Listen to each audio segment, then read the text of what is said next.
Your inspection procedures would be based on order data. Simply read the QR code to complete inspection.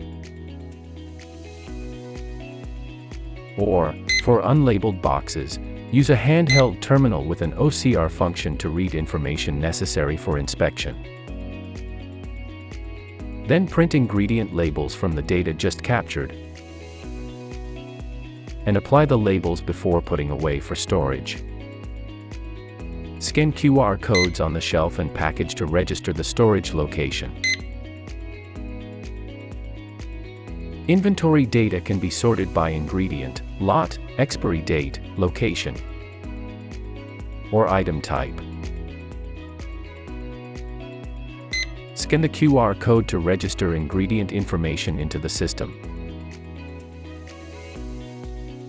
After stocktaking, you can see discrepancies to reconcile inventory.